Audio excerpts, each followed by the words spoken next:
On today's program, what we're going to try to do is to bring you some of the memories about Galina Starovoitova that you have not yet read in the newspapers or heard on television about this remarkable woman and what she meant for Russia and what her death means for the future of that country.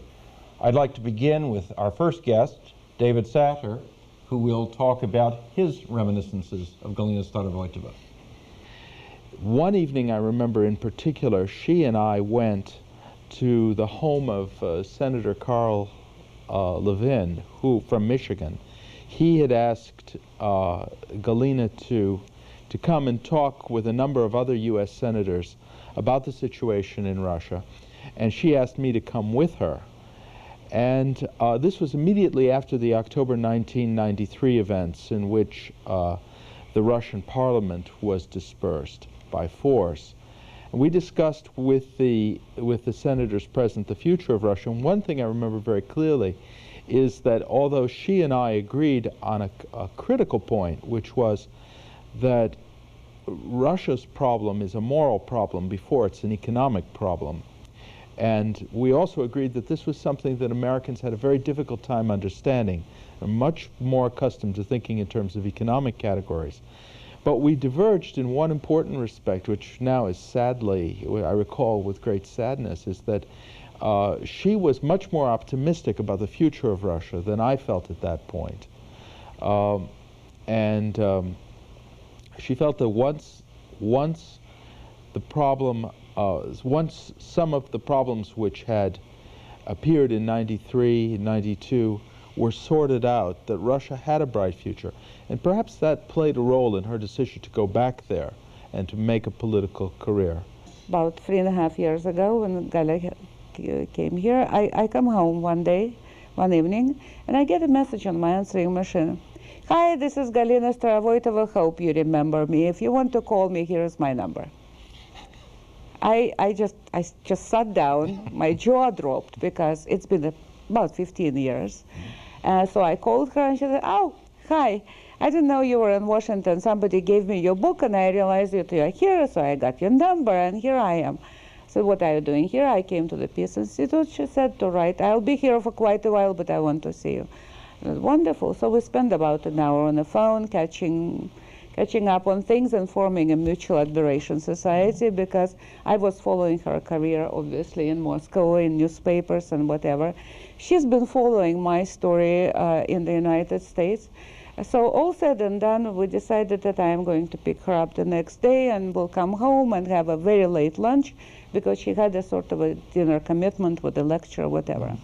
Now, the point that I'm getting to, so I drive up, she didn't have a car, and she was staying in D.C., and we live in Virginia. And I want to remind you, it's been 15 years. So I drive up to her house, and she's already outside. I come, and we hug each other, and the first thing she says is, do you have a sewing machine? I say, yes. She said, you know, I have to give this speech tonight, and this skirt is too long. Can we please shorten it?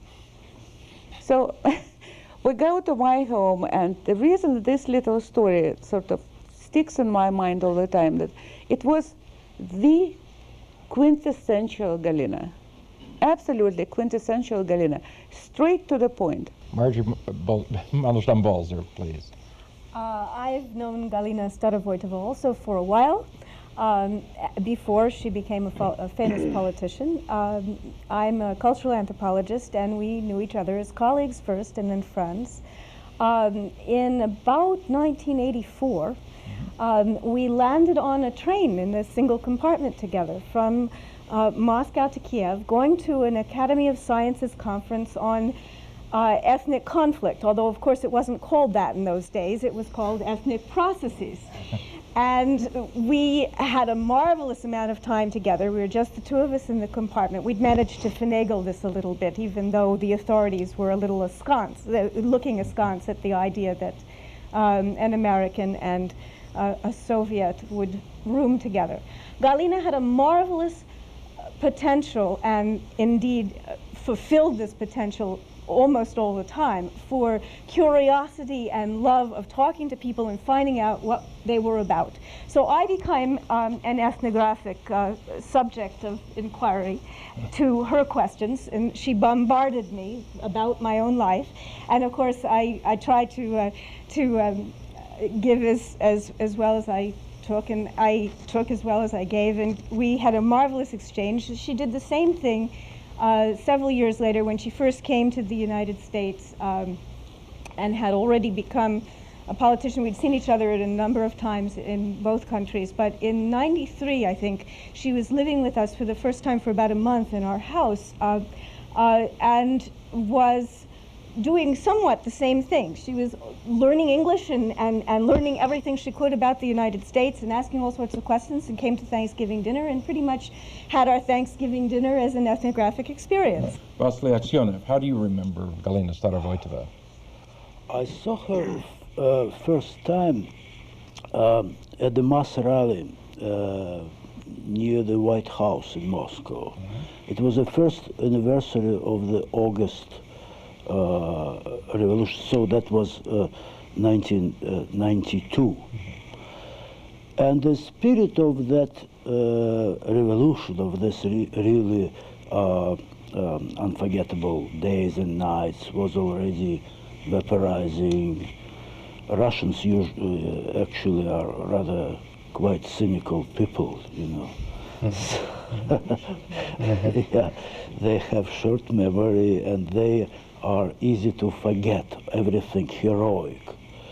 So they were somewhat indifferent, tired, even though the crowd was huge.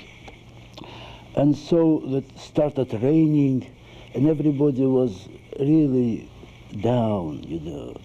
All the more so that the speakers were so tedious, so boring, they couldn't captivate the public.